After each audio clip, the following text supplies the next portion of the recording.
mind and one for the intelligent as fellas get. Listen, let's settle this, be clear. I could fall back 7 years, still it ain't no one ahead of me. Consider it a blessing if you get to stand next to me. 5-star general, OG veteran, cake like.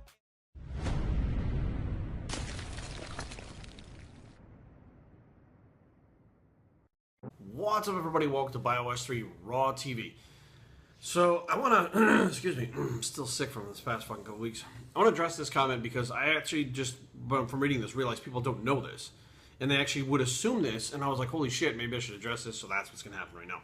Twice baked potato, that's the fucking guy's name. So I don't know what a twice baked, I know what a baked potato is, but I don't know what a twice baked potato is. But anyways, he said, Jerry, not to pick on you or anything, but just curious, did you not look at the roster of the competitors then in research what their physiques and their records? I mean, wouldn't it be a telltale sign if all the competitors on that roster were guys that looked like they could cross over to classic physique, tell you months ahead of time what you need to come in fuller and heavier? Seriously, just curious here. Now, what he's asking about is, before I went on to Team U, did I research the competitors?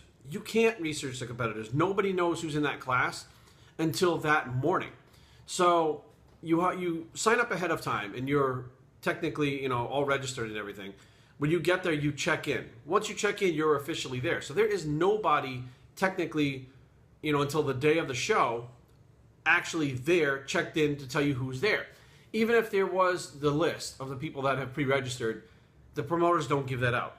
Like, you can't just call the promoter and say, who's in this class? It doesn't fucking matter, because unless you're calling right up till the night before, people can register till the deadline. So which means you don't have to register 3 months ahead of time and say, okay, I got 12 guys in my class, 3 months out, I need to do this is who they are. You can't do that. There's no way to research that. When you get there that morning, they told me, we don't know, they'd heightened me up and I was 5'8 3/4, which I swear to God, I thought I was like 5'10". Apparently I fucking shrunk. 40 years old, I'm shrinking already. But the person hiding me in said, we don't know what class you'll be in because we don't know how many people are going to show up heighted in and where we're going to fit them in the classes. So the classes weren't even made the morning of the show. Now, let's just say let's just put all that aside and say you could find out who was in the class and then look them up. That's probably one of the worst things you can do. Let's say you look them up and, all of them are obviously champions who've won other shows. That's how they got there. They qualified. But let's say you look them up and you're seeing, that they are smaller. Oh, fuck, these guys are smaller. What the fuck? This may be the first show that they actually come in bigger, and you're like, oh, well, I'll come in like that. These guys look all smaller. And you get fucking crushed because they came in bigger. Or, let's say they're all bigger, and they look like they're doing classic physique, and they heard that, they are toning down the class. They got that memo. They fucking tone down. You show up big. Like, there's no way to fucking research and plan. You have to just plan your ideal physique that you want to be on that day. I remember when I was training Richard Siegelman for his IFBB Pro card in 2010, and we decided to drop him to bantamweights, okay? And the reason why we decided to drop him to bantamweights was he was naturally like a lightweight, and we were looking at all the lightweights that we knew, like, we're talking about going into it. This one said he's doing it, this one said he's doing it, and we knew, like, people around that were saying so-and-so is doing it, blah, blah, blah. So we started looking them up and researching them in the same way. None of those fucking guys showed up at the show. So there's really no way to research it ahead of time. You have to ask the judges, the person that I was listening to was Gary Udit.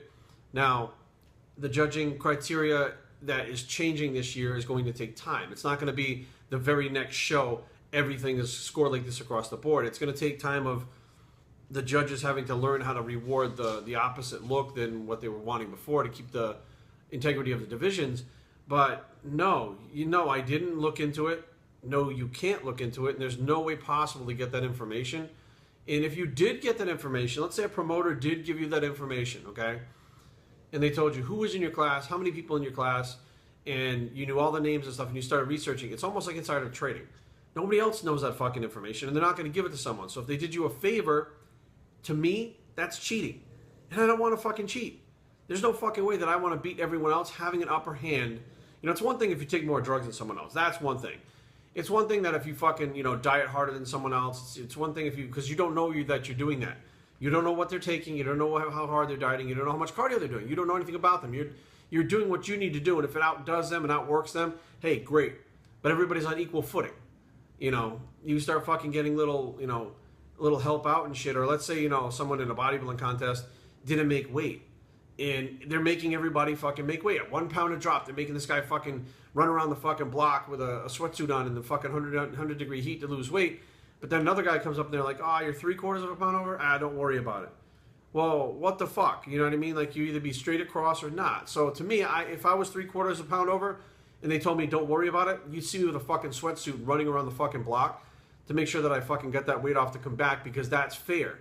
You know, I've never, ever fucking not tried to fucking compete on fair ground. You know, I could have easily taken some kind of steroids when I was in the natural divisions and competed. Nobody would have fucking known it was a polygraph test. I knew fucking people that were beating that polygraph test fucking left and right when I was younger. One guy took him fucking 45 minutes. It's a 10-minute test. It took him 45 minutes because he had to take it like 3 or 4 times to pass the fucking test because he was on steroids. He had 19-year-olds with hairlines up here already competing in natural organizations on drugs. And I went in there 140 pounds and got my fucking ass whooped every single fucking time because I refused to fucking cheat. So beware, guys. You can't fucking plan for this shit. You need to just concentrate on yourself, bring the package that you want, and be the best that you can be. And wherever the fucking judges place you, they place you. Whatever the placing lies, it lies. That's all there is to it. It doesn't, you know, there's no way around fucking trying to cheat your way to the top like that. And I think that's the message to send home, is you just need to do what's right for you and bring your best and not worry about anybody else. BioStraining@gmail.com. Leave comments down below, but don't fight. www.biostraining.com is a blog. It's to do your best, what's right for you, bicep, and we're out.